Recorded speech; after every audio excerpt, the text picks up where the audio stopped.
Halo, what's up, gengs? Kembali lagi di channel YouTube saya yang bernama YouTuban. Di sini saya akan menjelaskan tentang teori produksi. Nah, jadi di sini ada teori produksi. Jadi, teori perilaku produsen atau perusahaan memiliki banyak analogi dengan teori perilaku konsumen. Nah, misalnya bila konsumen mengalokasikan dananya untuk konsumsi, produsen mengalokasikan dananya untuk penggunaan faktor produksi atau yang diproses menjadi output. Karena itu bisa menjadi keseimbangan konsumen terjadi pada saat seluruh uangnya habis untuk konsumsi.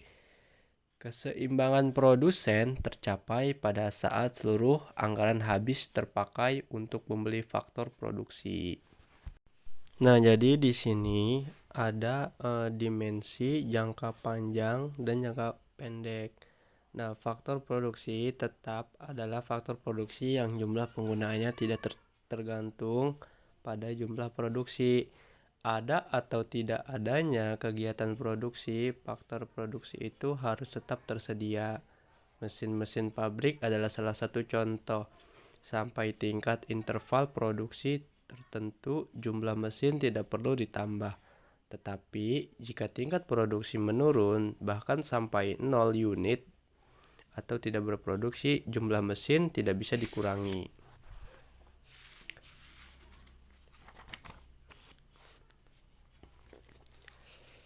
Jumlah penggunaan faktor produksi variabel tergantung pada tingkat produksinya. Makin besar tingkat produksi, maka makin banyak faktor produksi variabel yang digunakan. Begitu juga sebaliknya.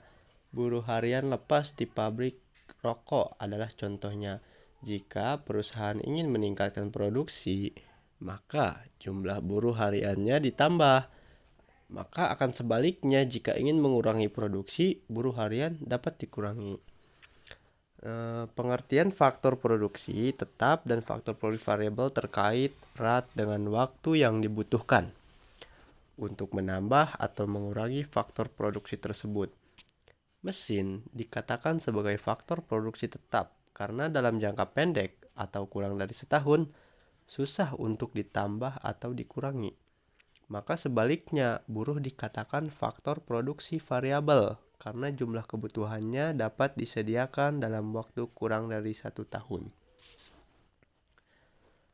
Dalam jangka panjang atau long run dan sangat panjang very long run, semua faktor produksi sifatnya variabel. Perusahaan dapat menambah atau mengurangi kapasitas produksi dengan menambah atau mengurangi mesin produksi.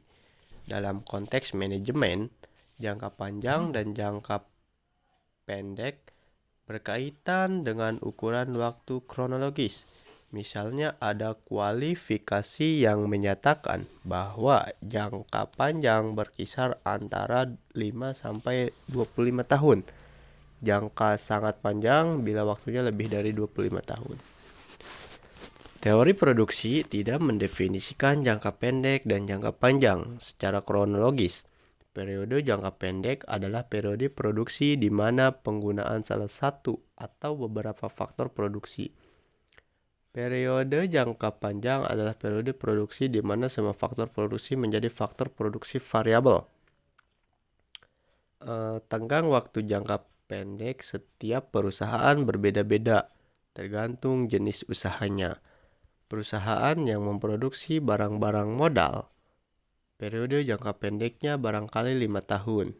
Sebab perusahaan membutuhkan waktu minimal 5 tahun untuk menambah kapasitas produksi dengan menambah mesin. Perusahaan yang bergerak di industri pengolahan, periode jangka pendeknya lebih singkat. Perusahaan yang mengolah makanan kalengan, periode jangka pendeknya barangkali hanya 2 atau 3 tahun. Adakah perusahaan yang jangka pendeknya kurang dari 1 tahun? Ada, misalnya restoran kelas menengah ke bawah yang faktor produksi tetapnya adalah rumah dan peralatan masak atau makan. Mereka mampu menyesuaikan kapasitas produksi dalam tempo kurang dari 1 tahun. Bahkan, pedagang bakso keliling yang faktor produksi tetapnya hanya berupa gerobak dorong, mangkok, dan kompor, maka periode jangka pendeknya hanya sebulan.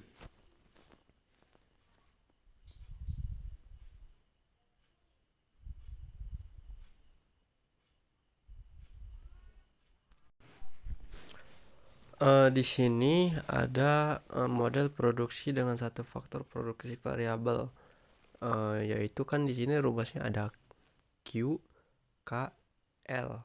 Nah, di sini Q itu sebagai tingkat outputnya, dan K itu sebagai barang modal, dan L itu sama dengan tenaga kerja atau buruh, contohnya. Nah, jadi sebenarnya sangat jarang, bahkan tidak ada proses produksi yang hanya menggunakan satu faktor produksi variabel. Pengertian produksi dengan satu faktor produksi variabel adalah pengertian analisis jangka pendek, di mana ada faktor produksi yang tidak dapat diubah ketika mencoba memahami proses alokasi faktor produksi oleh perusahaan. Ekonom membagi faktor produksi menjadi barang modal atau capital dengan tenaga kerja labor. Hubungan matematis penggunaan faktor produksi yang menghasilkan output maksimum disebut fungsi produksi.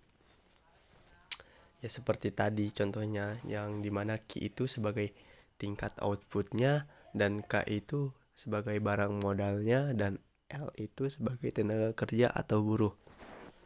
Nah, dalam model produksi satu faktor produksi variabel, barang modal dianggap faktor produksi tetap. Keputusan produksi ditentukan berdasarkan alokasi efisien tenaga kerja.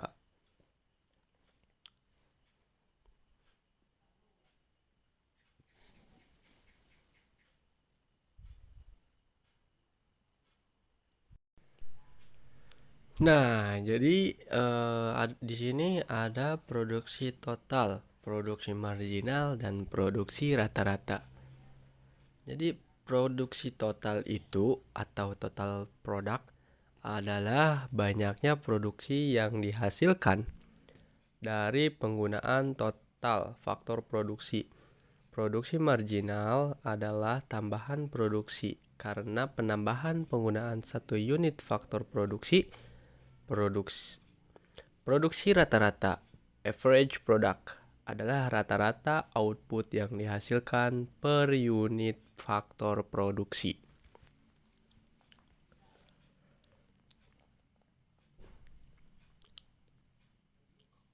Nah, secara matematis di sini ada rumus kan, yaitu TP, yaitu atau biasa disebut produksi total, dan K itu barang modal atau yang dianggap konstan, dan L tenaga buruh, kerja atau buruh. Secara matematis, TP akan maksimum apabila turunan pertama dari fungsi nilainya sama dengan 0. Turunan pertama TP adalah MP atau persamaan 5,3. Maka TP maksimum pada saat MP sama dengan 0.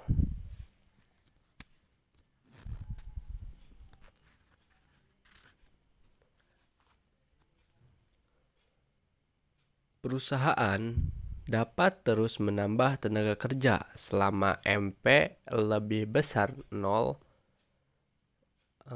jika MP sudah lebih kecil dari 0, penambahan tenaga kerja justru mengurangi produksi total. Dikarenakan penurunan nilai MP merupakan indikasi telah terjadinya hukum pertambahan hasil yang semakin menurun atau the law of diminishing return atau LDR. Di sini ada rumus AP atau produksi rata-rata, singkatan rumusnya. Maka AP akan maksimum bila turunan pertama fungsi AP adalah 0. Dengan penjelasan matematis, AP maksimum tercapai pada saat AP sama dengan MP. Dan MP akan memotong AP pada saat nilai AP maksimum. Contoh kasus usaha tekstil tradisional yang menggunakan ATBM atau alat tenun bukan mesin.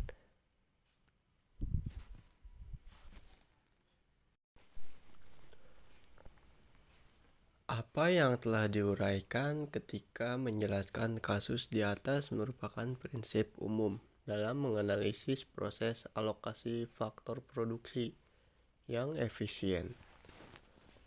Untuk kasus umum dan bila dianggap penambahan faktor produksi bersifat kontinu, kurva-kurva pada dapat diperhalus menjadi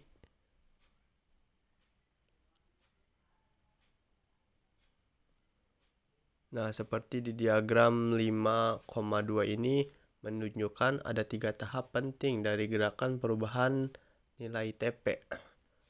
Yang pertama pada saat MP maksimum, titik 1 dan 4. Kedua pada saat AP maksimum di titik 2 dan 5.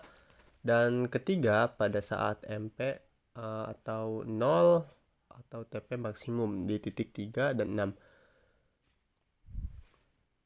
Selanjutnya, diagram tersebut dapat kita bagi menjadi 3 tahap produksi, the 3 stages of production. Yang di tahap pertama itu sampai pada saat kondisi AP maksimum, dan tahap kedua itu stage 2 antara AP maksimum sampai saat MP sama dengan 0. Maka tahap ketiga stage 3 saat MP sudah bernilai atau kurang dari 0 atau negatif. Nah, penahapan ini berguna untuk memahami pada tahap di mana perusahaan berproduksi. Jadi, menurut Anda di tahap mana sebaiknya perusahaan berproduksi?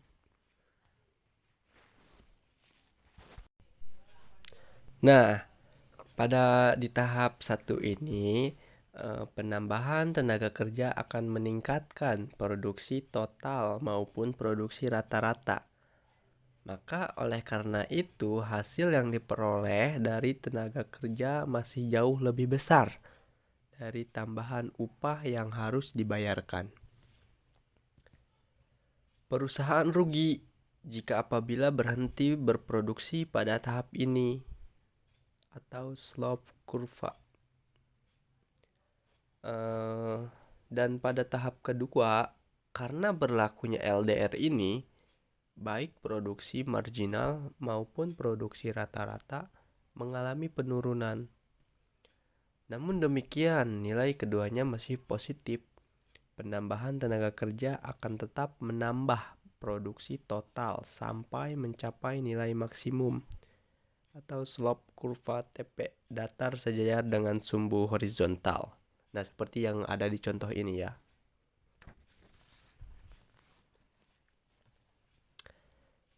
Nah, di tahap ketiga ini perusahaan tidak mungkin melanjutkan produksi. Kenapa? Karena penambahan tenaga kerja justru menurunkan produksi total. Jadi si perusahaan akan mengalami kerugian atau slope kurva TP negatif. Dengan demikian, perusahaan sebaiknya berproduksi di tahap 2.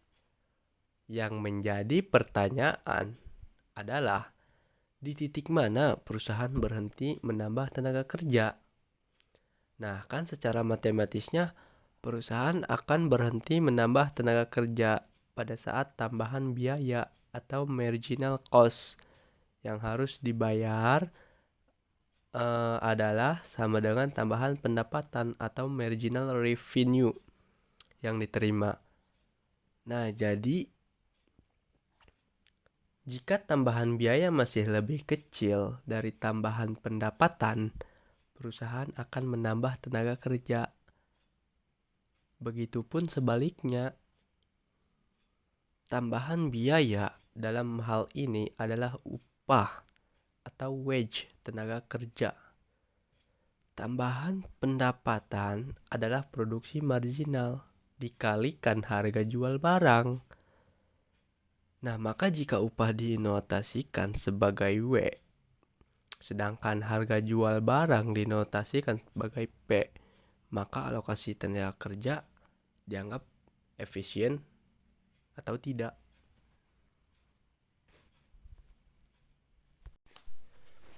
Nah, selanjutnya kita lanjut ke perkembangan teknologi. Jadi, kemajuan teknologi dapat membuat tingkat produktivitas meningkat. Secara grafis dapat digambarkan dengan semakin luasnya bidang yang dibatasi kurva. Akibat kemajuan teknologi, luas kurva TP3 dan TP3, TP1 artinya jumlah output yang dihasilkan per unit faktor produksi semakin besar.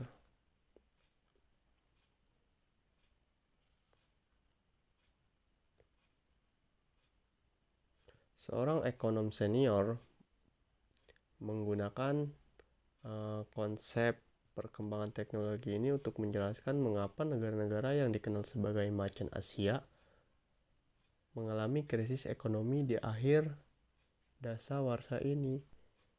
Salah satu jawabannya adalah karena pertumbuhan ekonomi di Asia Timur, seperti halnya Rusia, lebih disebabkan oleh pertambahan penggunaan faktor produksi.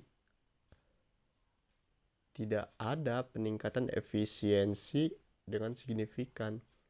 Maka oleh karena itu, ukuran efisiensi dengan menggunakan angka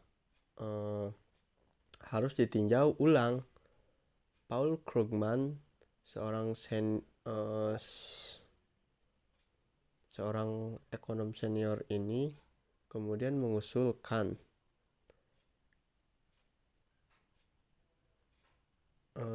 sebagai ukuran efisiensi.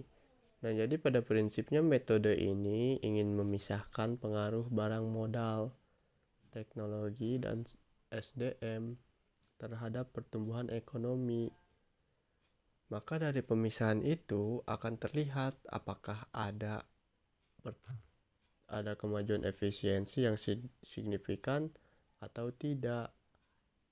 Jadi angka pertumbuhan TFP yang besar mengindikasikan perkembangan efisiensi yang semakin signifikan.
Nah, di sini ada 3 model produksi dengan 2 faktor produksi variabel.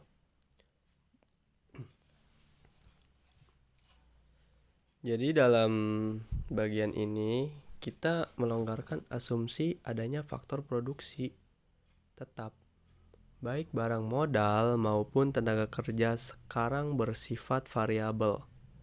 Namun yang harus diingat bahwa pelonggaran asumsi ini masih tetap terlalu menyederhanakan persoalan. Sebab dalam kenyataan, faktor produksi variabel yang digunakan dalam proses produksi lebih dari 2 macam. Dalam studi ekonomi yang lebih lanjut, pembahasan alokasi faktor-faktor produksi, lebih dari 2 macam faktor produksi. Jadi secara efisien akan menggunakan model ekonometrika. Dalam model produksi ini, 2 faktor produksi variabel ini analisis cukup menggunakan penjelasan grafis dan matematika sederhana.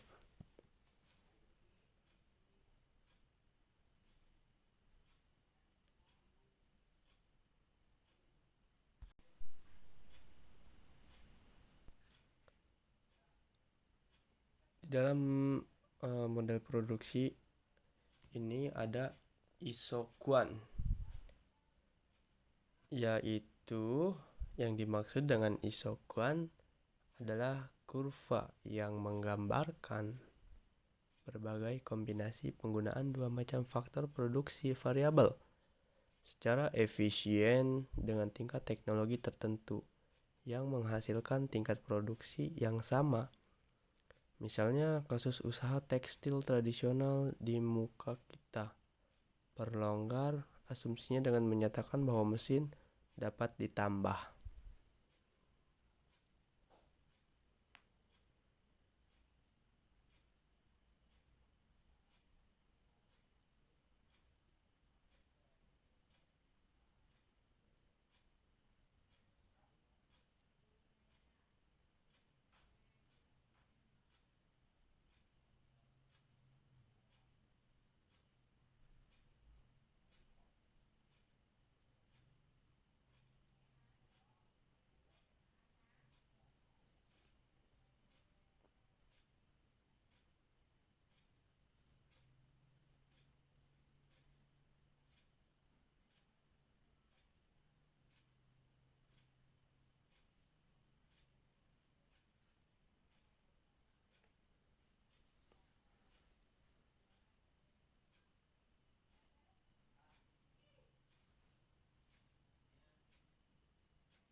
Jadi isokuan itu memiliki asumsi-asumsi yang terbagi di sini menjadi yaitu konveksitas. Jadi apa itu asumsi konveksitas? Jadi asumsi konveksitas analogi dalam asumsi pada pembahasan perilaku konsumen, yaitu kurva indiferensi yang menurun dari kiri atas ke kanan bawah atau downward sloping. Produsen dapat melakukan berbagai kombinasi penggunaan 2 macam faktor produksi untuk menjaga agar tingkat produksi tetap.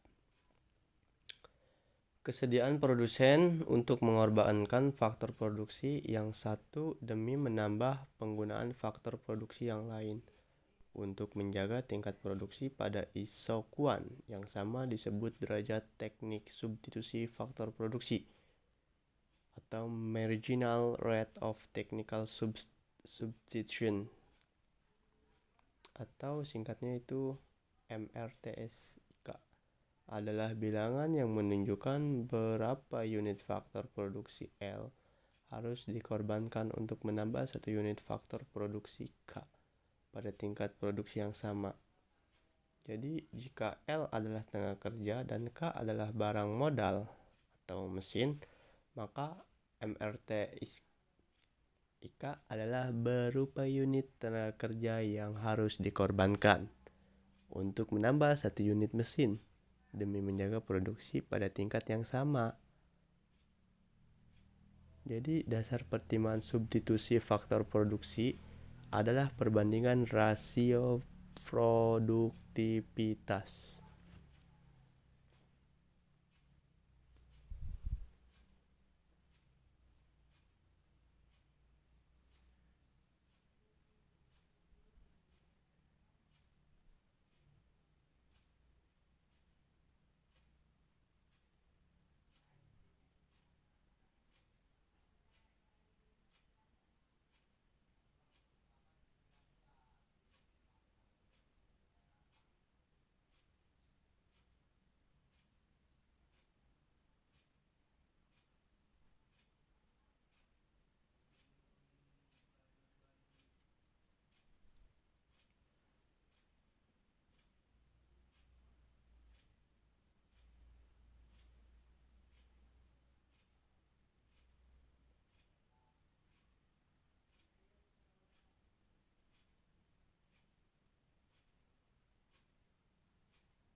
Nah, kemudian asumsi penurunan nilai MRTS atau diminishing of MRTS. Sama halnya dengan konsumen. Produsen menganggap makin mahal faktor produksi yang semakin langka. Jadi itulah sebabnya mengapa nilai MRTS makin menurun. Dalam kasus-kasus tertentu, nilai MRTS adalah konstan atau nol. MRTS konstan bila kedua faktor produksi bersifat substitusi atau sempurna, maka MRTS adalah nol bila kedua faktor produksi mempunyai hubungan proporsional tetap fixed proportion production function.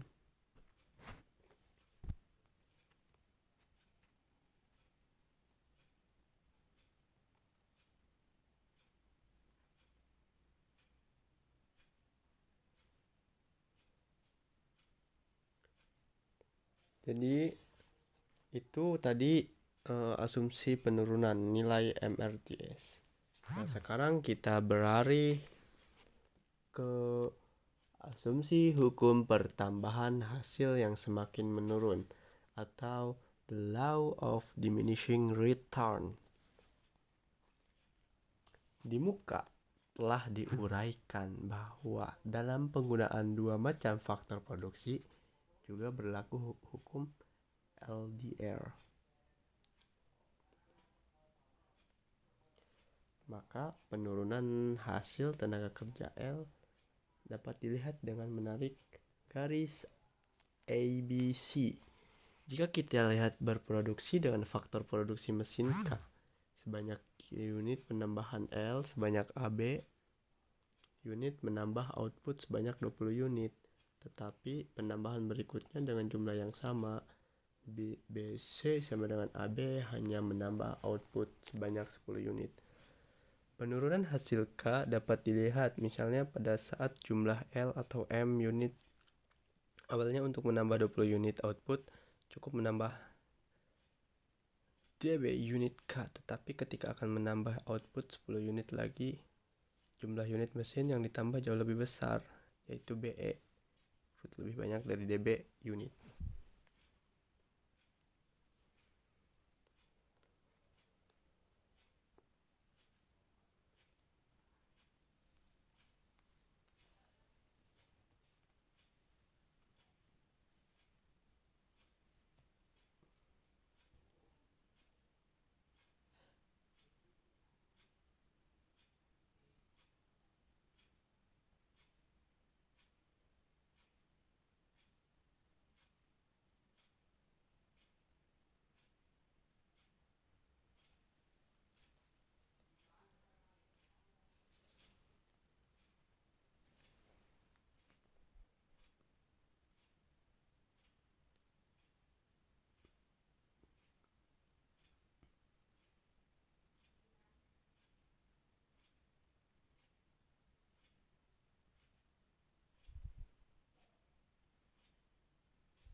Selanjutnya yaitu ada asumsi daerah produksi yang ekonomis. Pada saat membahas model produksi suatu faktor produksi variabel, telah disimpulkan bahwa daerah produksi ekonomis perusahaan adalah daerah tahap 2. Prinsip yang sama berlaku untuk model produksi dua faktor produksi, menggambarkan bahwa batas antar titik A dan B adalah batas daerah produksi yang ekonomis atau relevant range of production.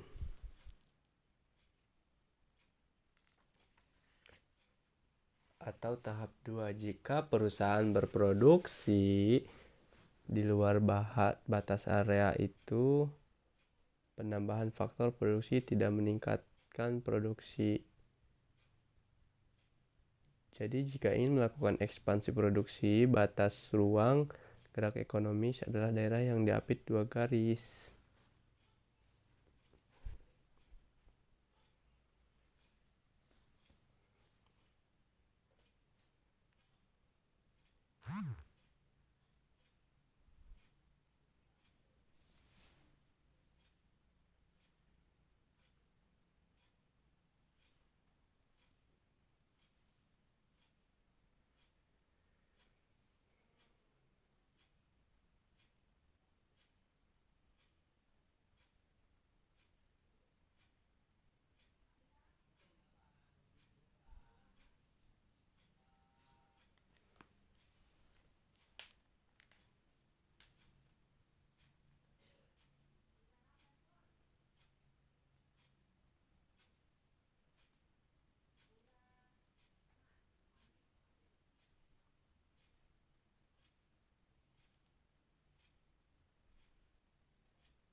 Selanjutnya ada perubahan output karena perubahan skala penggunaan produksi. Jadi perubahan output karena perubahan skala penggunaan faktor produksi adalah konsep yang ingin menjelaskan seberapa besar output berubah bila jumlah faktor produksi dilipat gandakan. Nah, di sini terbagi menjadi dua skala. Yang pertama yaitu skala hasil menaik. Nah, jika penambahan faktor produksi sebanyak 1 unit menyebabkan output meningkat lebih dari 1 unit, fungsi produksi memiliki karakter skala hasil menaik. Nah, seperti di diagram ini menunjukkan bila penggunaan mesin dan tenaga kerja dilipat gandakan, output meningkat lebih dari 2 kali lipat. Pencapaian hasil ini dimungkinkan antara lain karena kemampuan manajemen dalam menangani produksi skala besar. Ada sinergi antara mesin dan tenaga kerja. Menjadi itu. Nah, yang kedua yaitu skala hasil konstan.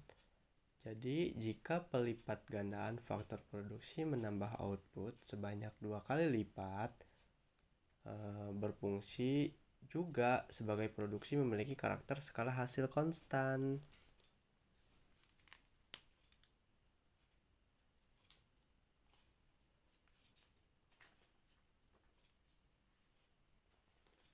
Jadi seperti itu. Nah, yang ketiga, skala hasil menurun. Jadi, jika penambahan 1 unit faktor produksi menyebabkan output bertambah kurang dari 1 unit, maka fungsi produksi memiliki karakter skala hasil menurun. Jadi sebetulnya penjelasannya adalah kebalikan. Penjelasan terjadi ketika skala hasil menaik.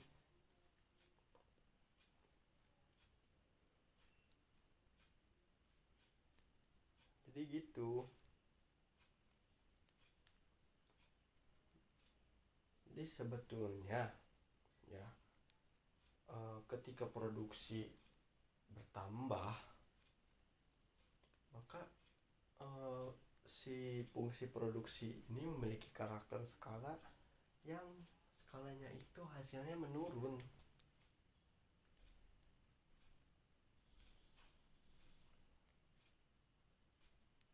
Sebetulnya ini hanya kebalikan dari skala yang kedua tadi, kebalikannya.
Di sini ada diagram yang teknologi itu harus melewati 3 tahap sebelum dapat memengaruhi efisiensi. Tahap pertamanya adalah penemuan atau riset ilmu pengetahuan, karena bertujuan menemukan teknologi-teknologi baru untuk proses produksi. Tetapi hasil penemuan tidak ada artinya bila para produsen atau pengusaha tidak berani mengaplikasikannya dengan melakukan inovasi awal. Maka tetapi keberhasilan inovasi akan mengundang makin banyak pengusaha yang mau melakukannya. Maka terjadilah penyebaran inovasi yang menyebabkan tingkat penerimaan terhadap inovasi mendekati angka 100%. Seperti pada diagram di atas kan.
Nah, di sini ada 3 model produksi dengan dua faktor produksi variabel.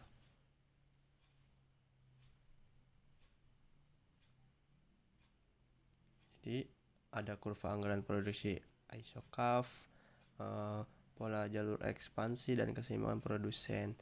Jadi kurva anggaran produksi adalah kurva yang menggambarkan berbagai kombinasi penggunaan dua macam faktor produksi yang memerlukan biaya yang sama. Jika harga faktor produksi tenaga kerja adalah upah dan harga faktor produksi barang modal adalah sewa, maka kurva isocost adalah I sama dengan RK tambah WL, yaitu sudut kemiringan kurva isocost adalah rasio harga kedua faktor produksi. Jika terjadi perubahan harga faktor produksi, kurva satu berotasi. Jika yang berubah adalah kemampuan anggaran, maka kurva isocost bergeser sejajar. Yang kedua, yang itu adalah keseimbangan produsen. Jadi keseimbangan produsen terjadi ketika kurva satu bersinggungan dengan kurva Q. Di titik bersinggungan itu, kombinasi penggunaan kedua faktor produksi akan memberikan hasil output yang maksimum. Keseimbangan dapat berubah karena perubahan kemampuan anggaran maupun harga faktor produksi. Analisis perubahan keseimbangan produsen analogis dengan analisis perilaku konsumen. Perubahan jumlah faktor produksi yang digunakan merupakan interaksi kekuatan efek substitusi dan efek skala produksi. Karena itu, produsen juga mengenal faktor produksi interior, yaitu faktor produksi yang penggunaannya justru menurun. Bila kemampuan anggaran perusahaan meningkat, maka kemampuan memproduksi tenaga kerja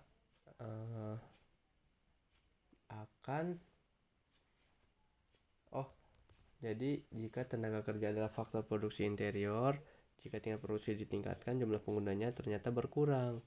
Perusahaan lebih menyukai menambah barang atau mesin. Maka dalam mencapai keseimbangannya, produsen selalu berdasarkan prinsip efisiensi, yaitu memaksimalisasi output atau minimalisasi biaya.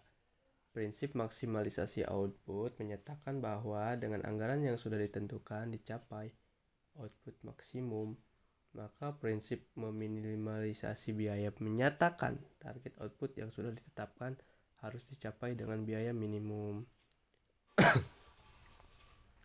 Keputusan maksimalisasi output atau minimalisasi faktor produksi sangat tergantung pada tujuan atau misi yang diemban perusahaan atau lembaga. Perusahaan umumnya memiliki tujuan maksimalisasi laba, sehingga biasanya prinsip efisiensi perusahaan adalah maksimalisasi output.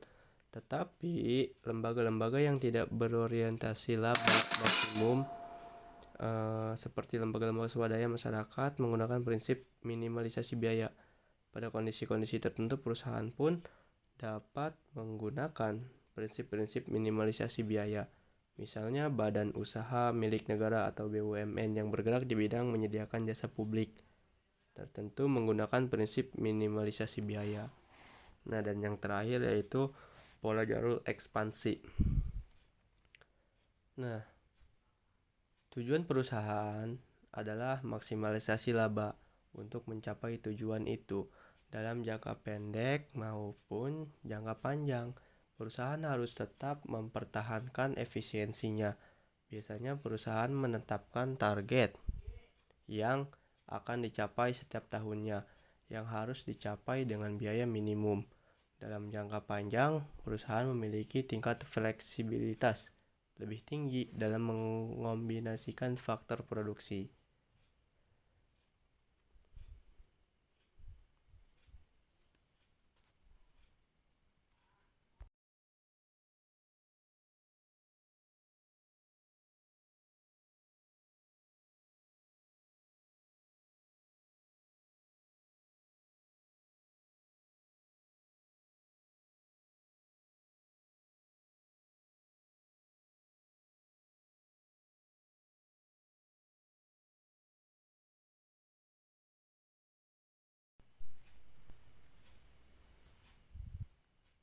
Nah, jadi titik keseimbangan tercapai yang konstan dan membentuk garis isokin.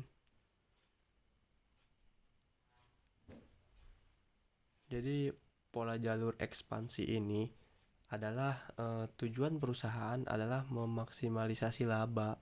Jadi perusahaan itu ingin untung untuk mencapai tujuan itu.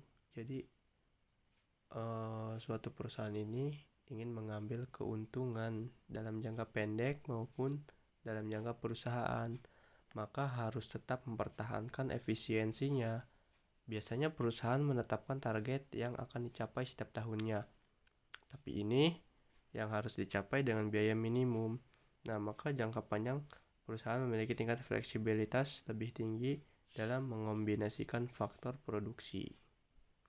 Jadi itu pola jalur ekspansi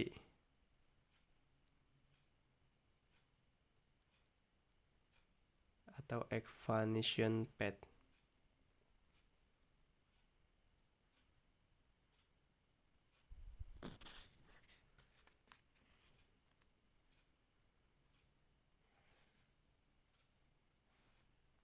Nah, di sini jadi bila ekspansi produksi berdasarkan asumsi bahwa harga faktor produksi tidak berubah, maka isoklinnya merupakan garis jalur ekspansi, atau garis ini menunjukkan bagaimana proporsi penggunaan faktor produksi berubah karena perubahan atau penambahan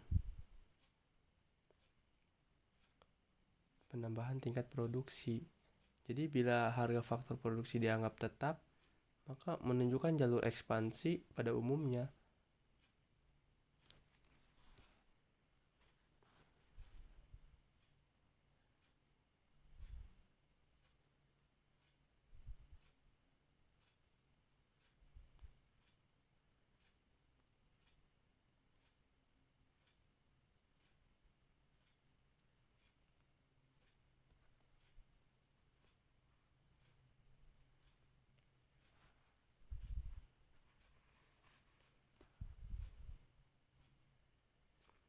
Seperti di sini memproduksi jagung yang efisien secara teknis. Nah, di sini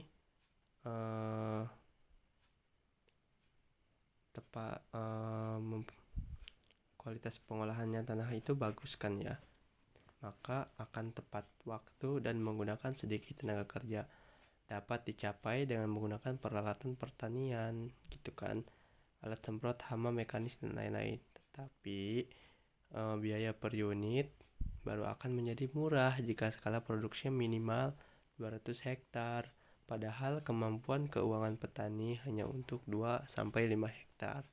Untuk skala produksi sekecil itu, penggunaan peralatan pertanian modern walaupun efisien secara teknis menimbulkan biaya produksi per kilogram jagung yang sangat tinggi. Jadi petani lebih memilih untuk teknik produksi dengan peralatan sederhana. Jadi seperti itulah.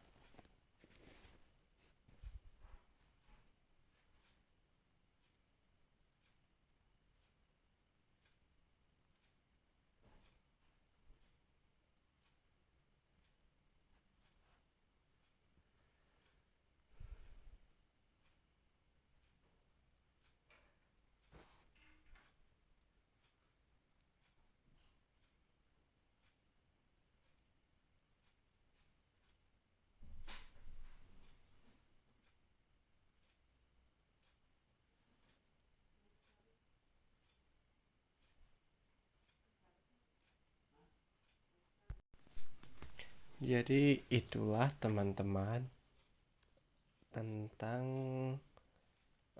faktor-faktor produksi. Jadi itu yang bisa saya jelaskan. Mungkin masih banyak yang kurang kan, tapi ya sedikit dimaklumkan sajalah. Jadi itu yang saya bahas tentang teori produksi. Terima kasih sudah menonton channel YouTube saya.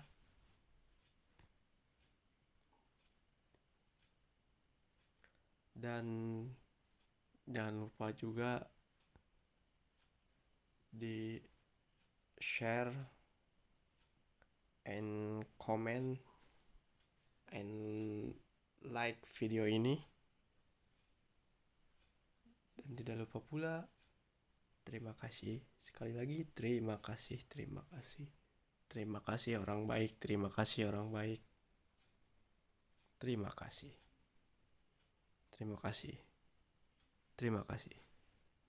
Sampurasun, rampes. Wassalamualaikum warahmatullahi